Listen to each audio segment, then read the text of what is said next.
இப்பொழுது வலங்கைமான் தஞ்சாவூர் அருகே மதுவண்ண ராமரும் ஸ்ரீ ராமநாம மகிமையும் நாம் சந்தனக்காப்பு சாத்திய 27/3/2026 மதுவன ராமசாமி கோயில், தெற்கு அகராரம், வலங்கைமான், திருவாரூர் மாவட்டம்.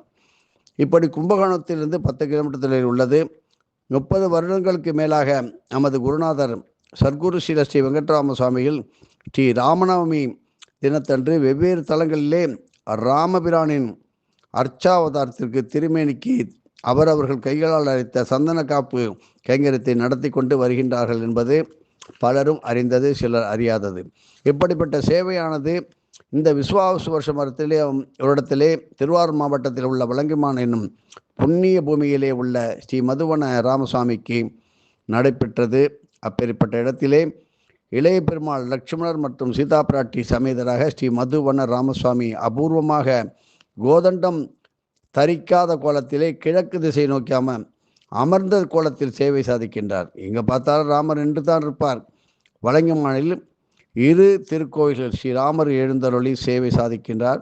இப்படி ஒன்றில் அசுரரை அழித்த கோலத்தில் ஸ்ரீ கோதண்ட ராமராகவும், மற்றொரு கோயிலிலே மகரிஷிகள் வேண்டுகோளுக்கு இணங்க சாந்த சுரூபமான யோக பாவமாக சின்முத்திரை தாங்கி ஸ்ரீ மதுவன ராமராக அருள் பாலிக்கின்றார்.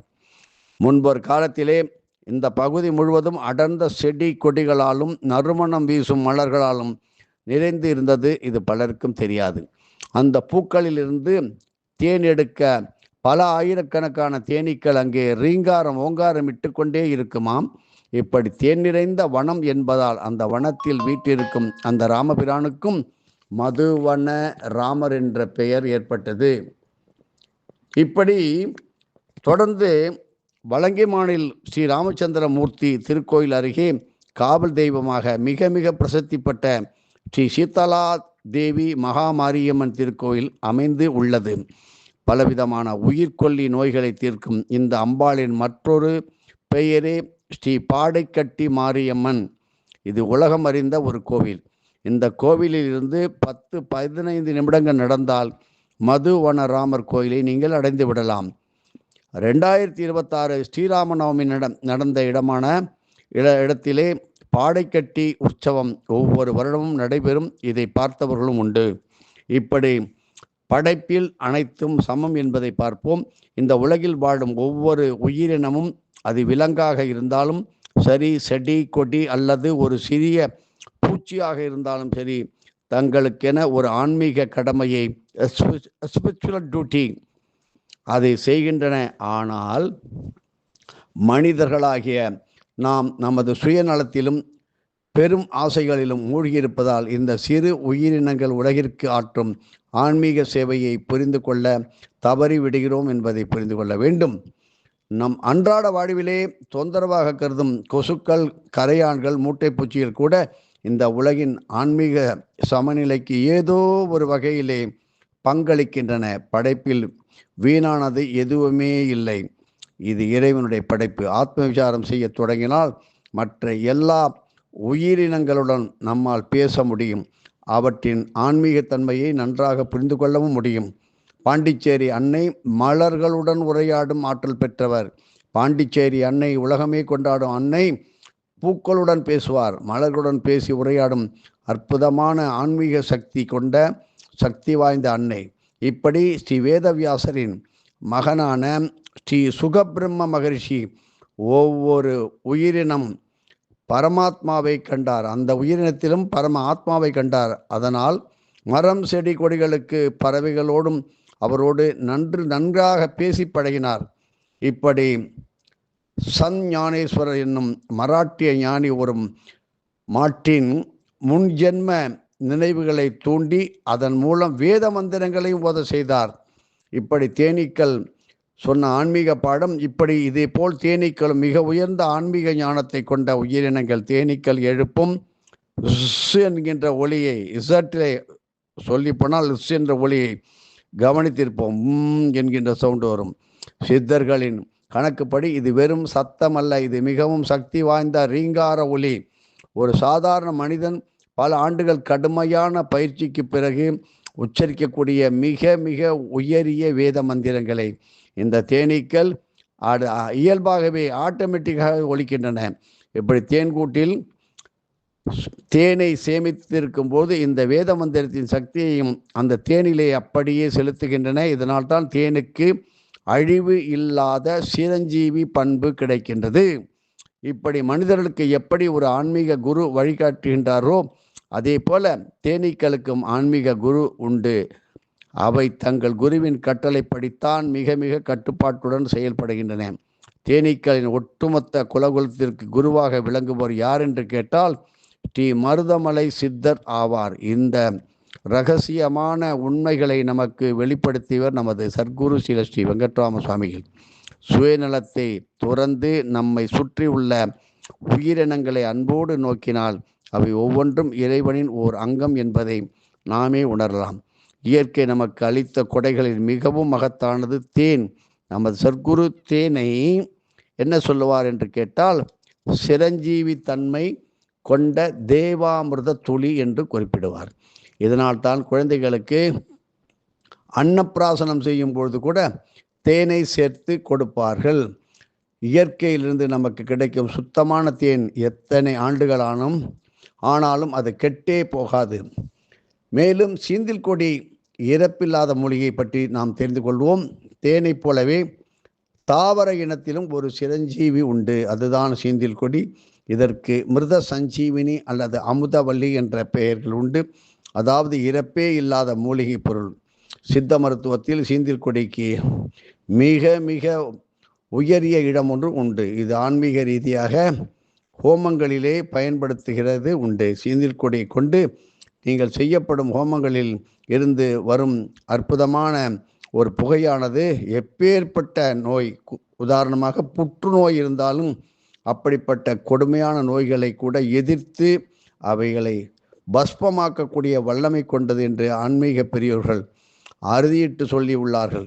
இப்படி இயற்கையின் ஒவ்வொரு படைப்பிலும் இறைத்தன்மையும் ஒரு ஆன்மீக ரகசியமும் ஒளிந்து கொண்டிருக்கிறது. லௌகிக வாழ்க்கையிலே மூழ்கி கிடப்போருக்கு அதை தெரிந்து கொள்வோம் ஆர்வம் இருப்பது இல்லை. மதுவனம் என்றால் மது வித்யை தத்துவபீடம். மது என்றால் தவறான எண்ணங்கள் கொள்ள வேண்டாம்.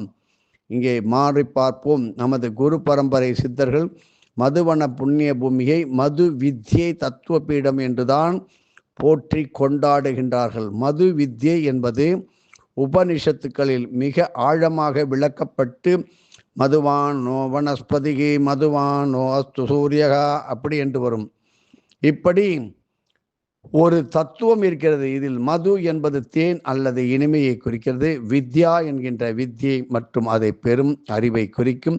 அதாவது மது வித்யை என்றால் தெய்வீக வாழ்வின் இனிமையை உணரும் அறிவு என்று ஒரு பொருள். இப்படி உபனிஷத் உபதேசிக்கும் தத்துவம் என்ன? இந்த பிரபஞ்சத்தில் உள்ள அனைத்தும் ஒன்றோடு ஒன்று அற்புதமான நெருங்கிய தொடர்பு கொண்டவை. இந்த உலகில் ஒவ்வொரு சிறிய அணுவிலும் இறைவன் நிறைந்து இருக்கின்றார். வெளி உலகத்திற்கும் மனிதனுக்கும் இடையே உள்ள இந்த ஆழமான தொடர்பு தேனுக்கும் தேனீக்களுக்கும் இடையே உள்ள பிணைப்பை போன்றது ஆகும். எளிமைப்படுத்தி கூற வேண்டும் என்றால் இந்த பிரபஞ்சத்தை இயக்கும் பிரம்மமும் நமக்குள்ளேயே இருக்கும் ஆத்மாவாகும் வேறு அல்ல, இரண்டும் ஒன்றுதான் என்பதே உபனிஷத் போதிக்கும் மது வித்யை என்னும் இந்த ஆழமான ஆன்மீக ரகசியத்தை நாம் எளிதாக புரிந்து கொள்ள என்ன செய்ய வேண்டும்?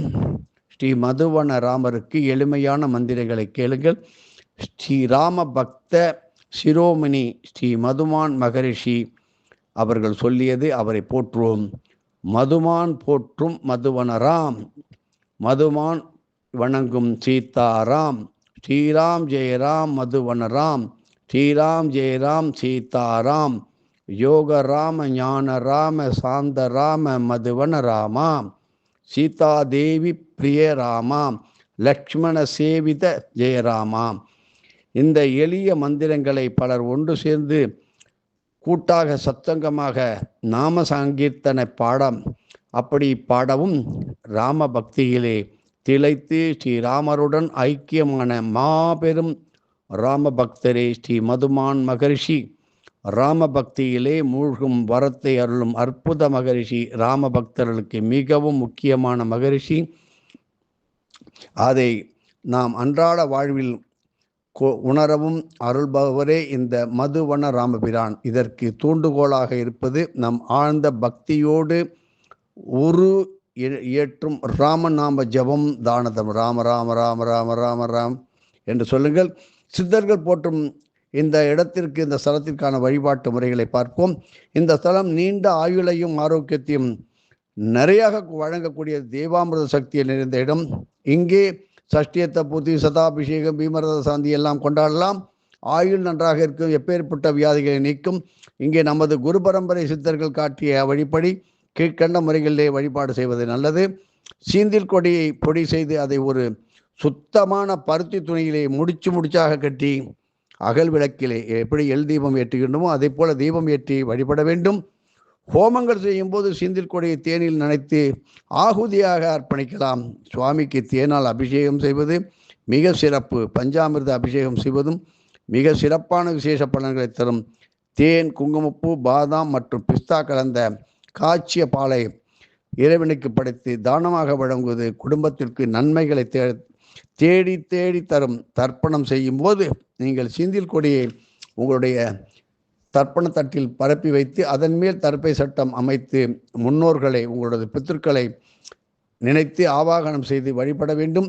108 அல்லது 1008 வெற்றிலைகளை எடுத்து முதலில் சுத்தம் செய்து கொள்ளுங்கள். உங்களுடைய மோதிர விரலால் சுத்தமான மலைத்தேனை தொட்டு ஒவ்வொரு வெற்றிலையிலும் ஸ்ரீ மதுவன ராமரே போற்றி என்று பக்தியுடன் எழுத வேண்டும். பின்னர் அந்த வெற்றிலைகளை ஒரு முழு மாலையாக கோர்த்து ஸ்ரீ ராமச்சந்திரமூர்த்திக்கு சாத்திவிடுங்கள். பலனோ சொல்லி மாளாதது. மதுவன ராமரை வணங்குவதால் என்ன பலன்? மதுவன ராமசாமியை மனமுருகி நீங்கள் வேண்டி செய்வதால் நம் வாழ்வில் நிகழும் மாற்றங்கள், குடும்பத்தில் தேவையற்ற சண்டைகள் நீங்கிவிடும், அமைதியான சூழல் உருவாகும், தம்பதிகளிடையே ஆன்மீக புரிதல் ஏற்பட்டு இல்லற வாழ்க்கை தேனாக இனிக்கும். தம்பதிகளுக்கு இடையே ஏற்படும் கருத்து வேறுபாடுகளை நீக்கி மிக மிக அமைதியான மற்றும் மகிழ்ச்சியான வாழ்வை அளிக்கும். தீராத நோய்கள் நீங்கி நீண்ட ஆயுள், இப்படி குறையாத ஆயுளை ஆரோக்கியத்துடன் கொடுப்பவர் மதுவன ராமர். இந்த ஸ்தலத்தில் செய்யும் பித்திரு தர்ப்பணங்கள் மூலம் துர்மரணம், தற்கொலை அடைந்தவருக்கு நல்கதி கிடைக்கும். மேலும் பித்திருக்களின் முழுமையான ஆசையால் வம்சத்தில் நோய் நொடிகள் இல்லாத வாழ்க்கையும் அமையும். ஆசைகளின் பின்னால் அடிக்கடி அலையும் நம் மனம் பக்குவப்பட்டு அமைதியான ஆன்மீக நிலையை அடையும். மனதின் பாரங்களை குறைத்து ஆழமான மன நிம்மதியை தரும். வாழ்க்கையில் ஒரு தெளிவு பிறக்கும். அதன் மூலம் நல் வழியிலே செல்வதற்கான சரியான வழிகாட்டுதல் கிடைக்கும். உபனிஷத்துக்கள் போற்றும் மது வித்யை என்னும் சாரம் நடைமுறையில் புரிய தோன்றும். தொடர்ந்து பார்ப்போம். மதுவன ராமருடைய மகிமை. மதுவன கோதண்டராமர் ஆலயம் வலங்கைமான் வாருங்கள். பாடைக்கட்டி மாரியம்மன் ஆலயத்திலிருந்து மிக அருகில் உள்ளது. எதுவும் என்னுடையதல்ல, அனைத்தும் உடையதருளாலா அருணாச்சலா.